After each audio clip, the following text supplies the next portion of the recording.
सर्व लाडक्या बहिणींना विनंती करतो, पटपट व्हिडिओला लाईक करून घ्या। अत्यंत महत्त्वाचा व्हिडिओ आज सर्व लाडक्या बहिणींसाठी आहे।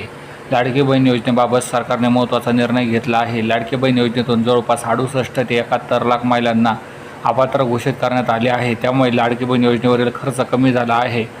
वार्षिक खर्च जवळपास 43,740 कोटी रुपयावरून 31,500 कोटी रुपयापर्यंत कमी होणार आहे। सरकारचे 12,240 कोटीपेक्षा जास्त रुपये वाचणार आहेत। एकंदरीत जर बघितलं तर जे काही महिला गव्हर्नमेंट जॉबला होत्या किंवा काही महिला उत्पन्न त्यांचं जास्त होतं त्यांना आता वगळण्यात आलेले आहे। मात्र ज्या गरीब महिला आहेत त्यांना पैसे मिळतच राहणार आहे असं सरकारचं या ठिकाणी म्हणणं आहे।